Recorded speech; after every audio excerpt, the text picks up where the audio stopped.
नमस्कार, लाख टके की बात में आप सभी का बहुत स्वागत है। आपके साथ मैं हूं नलिनी पांडे और आपके साथ मैं हूं विकास ब्रजेश सक्सेना। लाख टके की बात में सबसे पहले आज बात होगी मौलाना साजिद रशीदी के उस विवादित बयान की जिस पर महाभारत तेजी से जारी है। उसके बाद आपको बताएंगे स्कॉलरशिप के बहाने कैसे सीएम योगी ने समाजवादी पार्टी पर जमकर निशाना साधा है। और फिर बात होगी दलित की मौत पर जारी सियासत की। राहुल गांधी ने हरिओम के परिवार से मुलाकात तो कर ली है, लेकिन उसके बाद बीजेपी हमलावर हो गई। साथ ही आपको बताएंगे 2047 तक उत्तर प्रदेश को विकसित करने के संकल्प को लेकर लोगों का कैसा रुझान है। अब आपको खबरें दिखाते हैं विस्तार से।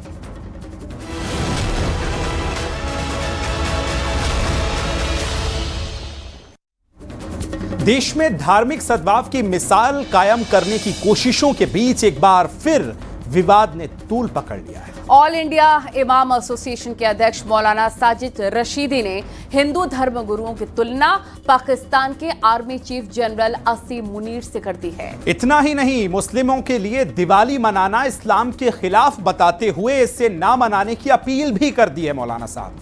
अब इससे जुड़ी एक रिपोर्ट आपको दिखा रहे हैं।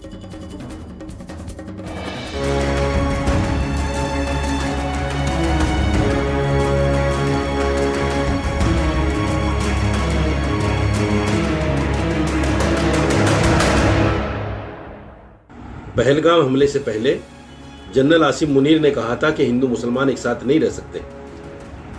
ये उसी की बात को आगे बढ़ा रहे हैं। ये हैं ऑल इंडिया इमाम एसोसिएशन के अध्यक्ष मौलाना साजिद रशीदी। बयान से ही साफ है कि पाकिस्तान के आर्मी चीफ जनरल असीम मुनीर से हिंदू धर्म गुरुओं की तुलना करके कैसे नफरती आग लगाई जा रही है।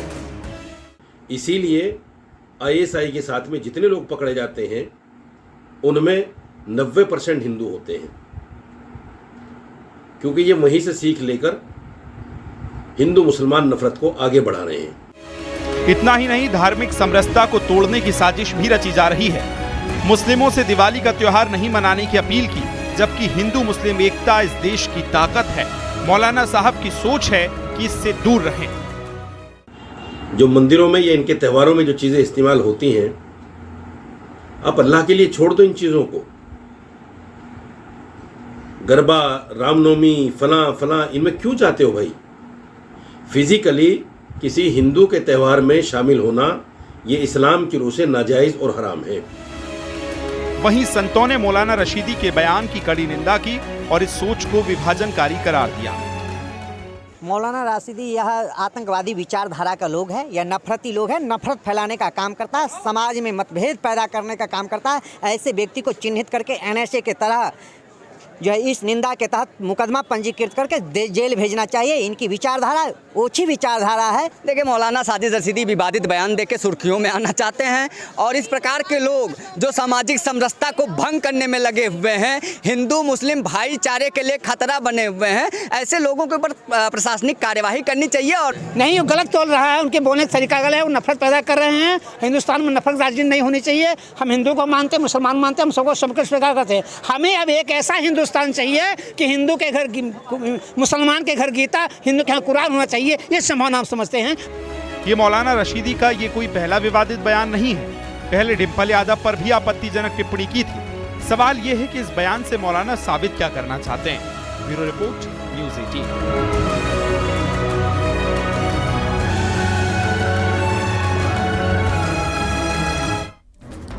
और मुख्यमंत्री योगी आदित्यनाथ ने छात्रों और सरकारी कर्मचारियों के लिए एक बड़ा तोहफा दिया है। एक तरफ जहां लाखों छात्रों को उनके खातों में स्कॉलरशिप के पैसे ट्रांसफर कर दिए गए, वहीं सरकारी कर्मचारियों को दीपावली से पहले 3% महंगाई भत्ते की बड़ी सौगात भी मिली है। दिखाते हैं आपको रिपोर्ट।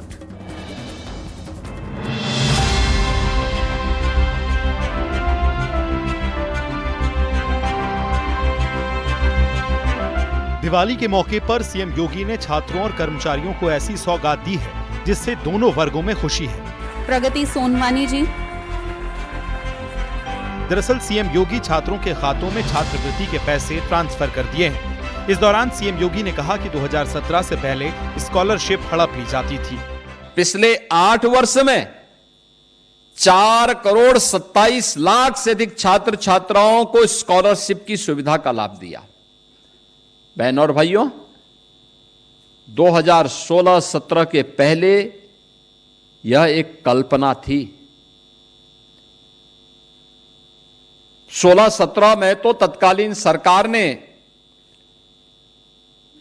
अनुसूचित जाति जनजाति की स्कॉलरशिप को ही हड़प लिया था, लाभ ही नहीं दिया, स्कॉलरशिप ही जारी नहीं हुई। हम लोग जब आए तो हमने दोनों वर्ष का फिर एक साथ स्कॉलरशिप उन छात्रों को उपलब्ध करवाई। इसके साथ ही सीएम योगी ने यह भी साफ कर दिया कि यूपी में बिना भेदभाव के छात्रों को स्कॉलरशिप दी जा रही है। छात्रों के साथ भेदभाव की छूट किसी को नहीं दी जा सकती। छात्र तो प्रदेश का है, हम उसके साथ भेदभाव नहीं कर सकते। और ये हमारा संकल्प भी है कि प्रदेश के अंदर किसी भी युवा के साथ, किसी भी छात्र छात्रा के साथ, और खासतौर पर अनुसूचित जाति जनजाति और अन्य पिछड़े वर्ग के छात्र छात्राओं के साथ किसी को भी खिलवाड़ करने या भेदभाव करने की छूट नहीं दी जा सकती है। वहीं छात्रों के साथ सीएम योगी ने सरकारी कर्मचारियों को भी दिवाली गिफ्ट दिया। योगी सरकार ने सरकारी कर्मचारियों का महंगाई भत्ता 3% बढ़ा दिया है। इस तरह महंगाई भत्ता 55% से बढ़कर 58% हो गया है। इससे राज्य सरकार के 28 लाख कर्मचारियों और पेंशनर्स को फायदा होगा। बढ़ा हुआ महंगाई भत्ता 1 जुलाई से मिलेगा। उत्तर प्रदेश के राज्य कर्मचारी और जो पेंशनर्स हैं 25 लाख से ज्यादा, इनके महंगाई भत्ते में 3% से ज्यादा की बढ़ोतरी उत्तर प्रदेश सरकार ने की है। योगी सरकार का ये दीपावली का एक बड़ा तोहफा उत्तर प्रदेश के राज्य कर्मचारी और पेंशनर्सों के लिए है। जहां 55% के लगभग इनकी बढ़ोतरी थी, अब उसको 58% कर दिया गया है, यानी कि 3% महंगाई भत्ते में बढ़ोतरी की गई है उत्तर प्रदेश के कर्मचारियों के लिए। सीएम योगी ने ये कदम न सिर्फ छात्रों और कर्मचारियों के लिए राहत लेकर आया है, बल्कि ये भी दिखाता है कि सरकार हर वर्ग के उत्थान के लिए काम कर रही है। Bureau report, news 18।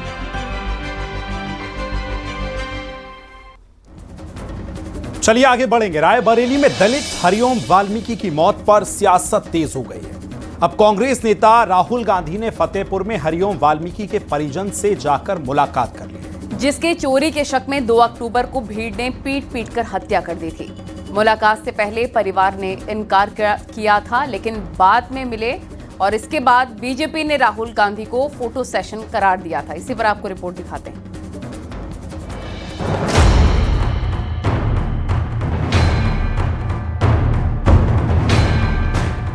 2 अक्टूबर की रात रायबरेली के ऊंचाहार में चोरी के शक में फतेहपुर के दलित युवक हरिओम वाल्मीकि को भीड़ ने पीट कर मार डाला। इस मामले में सियासत अभी भी जारी है। अब कांग्रेस नेता राहुल गांधी ने परिजन से मुलाकात कर सियासी तापमान बढ़ा दिया है। वैसे तो मुलाकात से ठीक पहले परिवार ने ही वीडियो जारी कर इनकार किया था, लेकिन राहुल के पहुंचने पर 25-30 मिनट की बातचीत हुई और मुलाकात के बाद राहुल गांधी ने सरकार पर निशाना साधा। कि अपराधी नहीं सर, मांग क्या किया है? ये इन्होंने कोई गलती नहीं की है। इनके बेटे को, भाई को मारा गया है। अपराधी दूसरे लोग हैं और उनके खिलाफ कार्रवाई होनी चाहिए। क्या मांग किया मैंने आज यहाँ आकर इनसे बातचीत की, इनका जो दर्द है, दुख है, वो सुना और हमारी पूरी कोशिश है कांग्रेस पार्टी की और मेरी कि जो भी हम इनकी मदद कर सकते हैं, सरकार में नहीं है तो ज्यादा मदद नहीं कर सकते हैं, मगर जो भी हम मदद कर सकते हैं हम मदद करेंगे। राहुल गांधी कानपुर एयरपोर्ट से होते हुए 80 किलोमीटर की सड़क मार्ग से वहां पहुंचे। रास्ते में राहुल गांधी के विरोध में पोस्टर भी लगे थे, जिसे कांग्रेसी कार्यकर्ताओं ने हटा दिया। फिलहाल भारी सुरक्षा के बीच मुलाकात हुई, लेकिन सियासी संग्राम बढ़ गया है। बीजेपी ने एक सुर में राहुल गांधी पर हमला बोला। उन्होंने उस पीड़ित परिवार का मजाक बनाने का काम किया है, जिसकी पीड़ा को दूर करने के लिए उत्तर प्रदेश सरकार कड़ी कार्रवाई कर रही है। कई लोगों को जेल भेज चुकी है, उनकी हर प्रकार से सहायता कर रही है। श्री राहुल गांधी जी देश का माहौल भी खराब करना चाहते हैं। वोट की घटिया राजनीति के लिए वो लगातार जो घिनौना आचरण कर रहे हैं, जो फर्जी घड़ियाली आंसू बहा रहे हैं, जो वह फोटो सेशन कराने के लिए पीड़ित की पीड़ा दूर से कोई लेना देना नहीं। राहुल गांधी जी का ये राजनीतिक पर्यटन है, पॉलिटिकल टूरिज्म है। ये गंभीर घटना हुई, उसको बहुत गंभीरता से योगी जी ने लिया। स्वर्गीय हरिओम जी की हत्या हुई, सामूहिक हत्या हुई और उसमें 21 लोग नामजद हुए और लगभग सारे लोगों की गिरफ्तारी इसमें की गई है। एक इनकाउंटर बीच में हुआ। पूरे परिवार को तत्काल न्याय दिया गया और आगे भी कानूनी सजा दी जाए उसके प्रबंध किए गए। भारतीय जनता पार्टी की जो भी सरकारें हैं ऐसी घटनाओं पर त्वरित कार्रवाई करती हैं। वहां पर भी 15 लोगों को गिरफ्तार किया गया है। कांग्रेस का इतिहास है 75 वर्षों में, बता दें कहीं पर भी उन्होंने दलितों पर अत्याचार हुआ और कार्रवाई त्वरित गति से की हो? क्या राहुल गांधी की आंखें बंद है, उनको दिखाई नहीं देता बंगाल में क्या हो रहा है? बंगाल पर वो गए, बंगाल में वहां कोई कार्रवाई हुई, कोई उनका स्टेटमेंट आया? तो ये दलित प्रेम झूठा है, केवल समाज के अंदर अराजकता पैदा हो इसलिए है कि वो उत्तर प्रदेश तो गए जहां तुरंत कार्रवाई हुई, 15 लोग अरेस्ट हो गए, लेकिन बंगाल पर उनका स्टेटमेंट नहीं आया। सवाल है कि क्या राहुल गांधी का ये दौरा न्याय की लड़ाई है या सियासी ड्रामा, क्योंकि बीजेपी बंगाल का सवाल उठाकर राहुल गांधी के दलित प्रेम पर हमलावर है। Bureau report, news 18।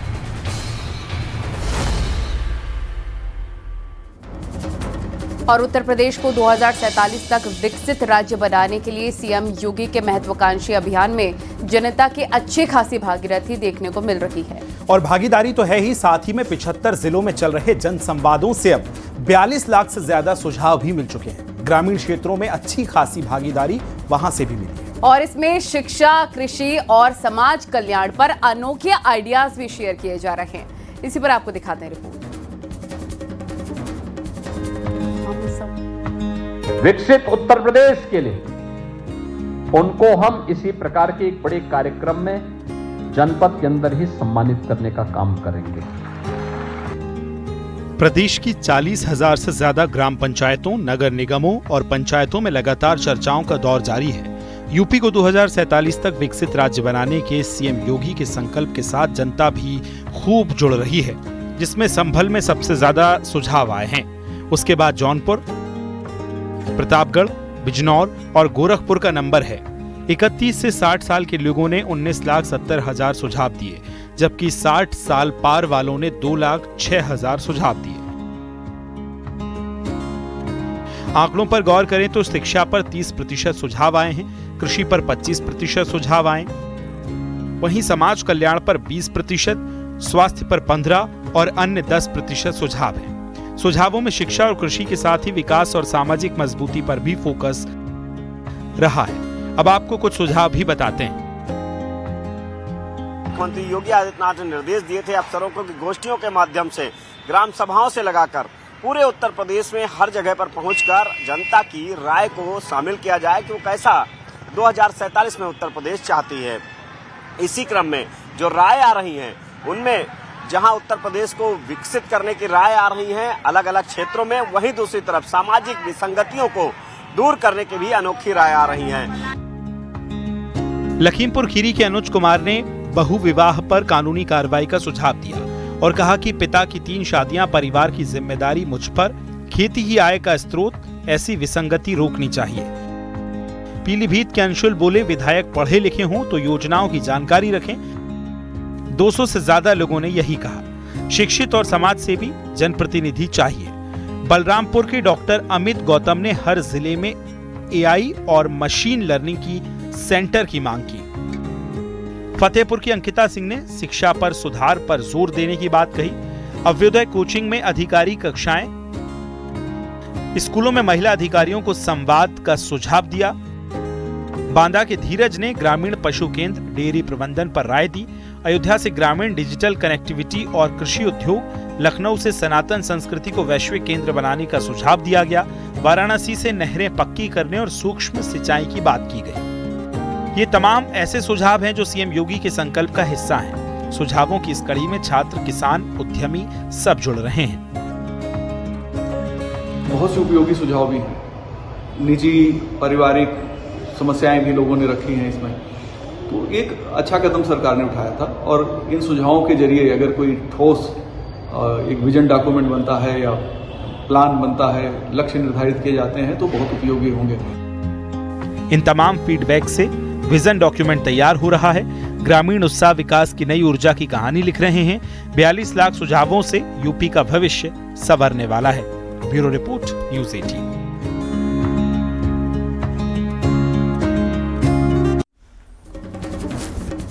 बिहार चुनाव प्रचार में शुक्रवार से सीएम पुष्कर सिंह धामी भी उतर गए हैं। इस दौरान उन्होंने उत्तराखंड में यूसीसी के लागू करने का जिक्र भी किया है। सीएम धामी ने लैंड जिहाद से लेकर थूक जिहाद तक की बात रखी और साथ ही अवैध मदरसों पर एक्शन का जिक्र भी किया। इस दौरान जनसभा में यूपी के डेप्यूटी सीएम केशव प्रसाद मौर्य भी मौजूद रहे। के प्रत्याशी श्री देवेश कांत जी के लिए आप सबका मत और आपका समर्थन मांगने के लिए आया हूं। श्री देवेश कांत जी ने इस क्षेत्र में विधायक रहते हुए अनेक विकास के कामों को आगे बढ़ाया है। भाइयों बहनों, हमने उत्तराखंड में भी अनेक निर्णय लिए, कड़े निर्णय लिए। उत्तराखंड देश का पहला राज्य बन गया है। हमारे प्रधानमंत्री मोदी जी के मार्गदर्शन में उत्तराखंड में समान नागरिक संहिता का कानून लागू कर दिया गया है। बाबा साहब अंबेडकर जब भारत का संविधान बना रहे थे, संविधान के अनुच्छेद 44 में इसका प्रावधान करके गए थे। भाइयों बहनों, लव जिहाद, लैंड जिहाद और थूक जिहाद जैसी घटनाओं और कुकृतियों के खिलाफ हमने देवभूमि उत्तराखंड में कठोर कार्रवाई की है। दंगा रोधी कानून बनाया है, धर्मांतरण रोधी कानून बनाया है। अवैध मदरसों पर बड़ी संख्या में वहां पर कार्रवाई हुई है। किसानों को आपने खेतों में काम करते हुए और फसलें उगाते हुए जरूर देखा होगा, लेकिन आज हम आपको एक ऐसा खेत दिखाने जा रहे हैं जहां फसल नहीं बल्कि देसी बम पटाखों की खेती हो रही है। रिपोर्ट में देखिए।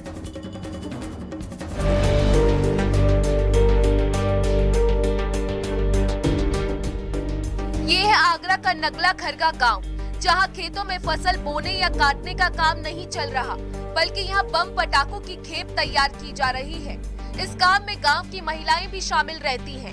काम बेहद खतरे वाला है, लेकिन देसी बम और पटाखे बनाने का काम पीढ़ी दर पीढ़ी से चला आ रहा है। दिवाली के मौके पर ऑर्डर ज्यादा आते हैं, तो गांव के अलग अलग परिवार के लोग इस काम में जुट जाते हैं। हालांकि दावा है कि पटाखे बनाने का काम लाइसेंस लेकर किया जा रहा है। घर में नहीं करने का कोई मतलब, कोई वजह? ये लाइसेंस बाबूजी गांव से बाहर होते हैं, आतिशबाजी के। ये गांव के लाइसेंस नहीं होते हैं और ना इनकी अनुमति मिलती है गांव के अंदर। आबादी के अंदर ना मिलती है और ना गांव के अंदर मिलती है। खुले में आतिशबाजी बनाई जाती है। अभी कितने लोगों को ऐसे लाइसेंस है जो इसका काम कर रहे हैं यहाँ? इस गांव में 5 आदमी है लाइसेंसदारी। पहले 10-12 थे, 10-12 में थे, खत्म है चुके हैं, अब 5 रह गए हैं। लाइसेंस में अग्निशमन यंत्र की मौजूदगी में काम करने का भी जिक्र है। दावा किया जा रहा है कि सिलेंडर, पानी की टंकी और बालू का भी इंतजाम किया गया है, ताकि हादसा होने की सूरत में आग पर काबू पाया जा सके। देसी बम बनाने के बाद उन्हें धूप में ही खेतों में सुखाया जाता है। एक दिन में 800 से 1000 देसी बम और पटाखे बनाए जाते हैं, जिसमें गंधक पोटाश का इस्तेमाल किया जाता है। वहीं आगरा में जहां अवैध तरीके से पटाखे बनाए या बेचे जा रहे हैं, वहां पुलिस ने अभियान चलाया हुआ है। कितनी देर में एक पटाखा अगर हम शुरू करें, कितनी देर में बनके तैयार हो जाता है?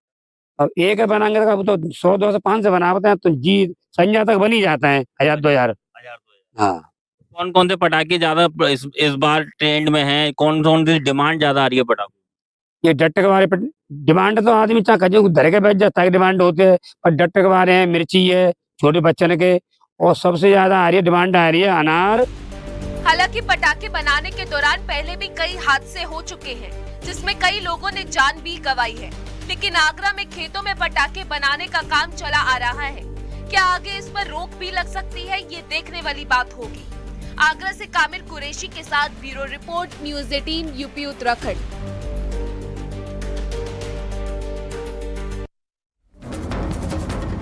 और यहाँ रुकेंगे छोटे से ब्रेक के लिए। खबरों का सिलसिला लगातार जारी है, बने रहिए न्यूज़ 18 के साथ।